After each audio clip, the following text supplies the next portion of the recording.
As a person, I'm a social worker by nature, but as a business with social enterprise, which is involved in investment banking, investment management, life insurance, and social investment program. And the program we talk about, the JM Busha 54 Races for Peace and Unity in Africa, really is a subset of our social investment program, which is not a side issue, is the fourth pillar of our business, because our view is to say, as a business, how do we create a good society?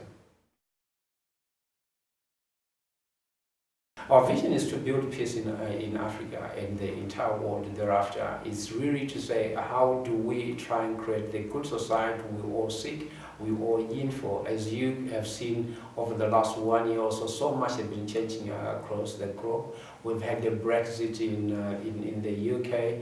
We have had, the new president of America, Mr. Donald Trump, talking about erecting war between America and the United States. So everybody is really looking for protecting themselves. And we have had a lot of issues on immigrants in South Africa. So the whole issue is really, how do we as a people live together in our diversity and make sure that we do not escalate the misunderstanding, the inequality that exists across the globe.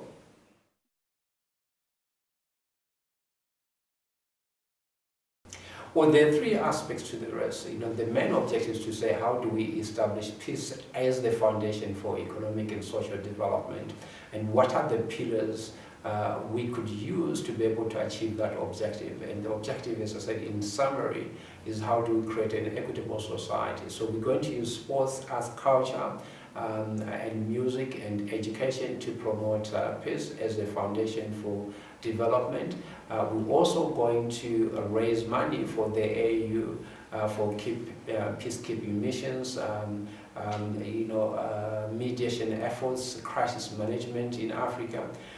As an organization, the AU have relied heavily on foreign funding to be able to fund some of their peacekeeping missions. And I'm saying, as Africans, we must be at the forefront to try and create that environment where there is peace, or peace prevails in Africa, and try and get people, individuals, the ordinary citizens, to participate in that peace building mission. So certainly the marathon and the education programs we're putting together will be able to ensure that all citizens could participate in building the Africa we want.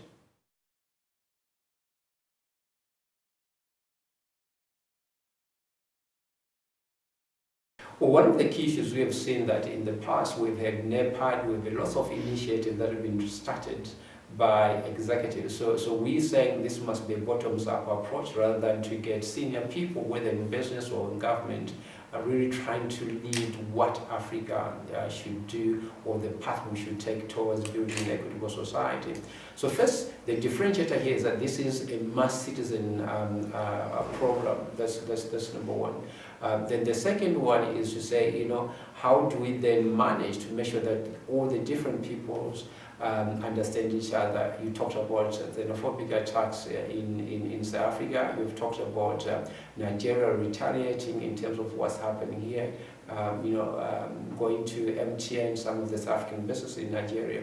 So that could be basically be led by misunderstanding. We have seen in Nigeria Boko Haram adopting about 200 children. Nobody did anything about it. But if we start really trying to say, how do we live together in peace, and how do we promote that, remind ourselves each single day, then we all, as individuals, as citizens of Africa, are responsible and take accountability for all our actions. So we see this really as an instrument for peace, as an instrument for social development, as a way to start engaging. So all the different nations start engaging. And it's very simple.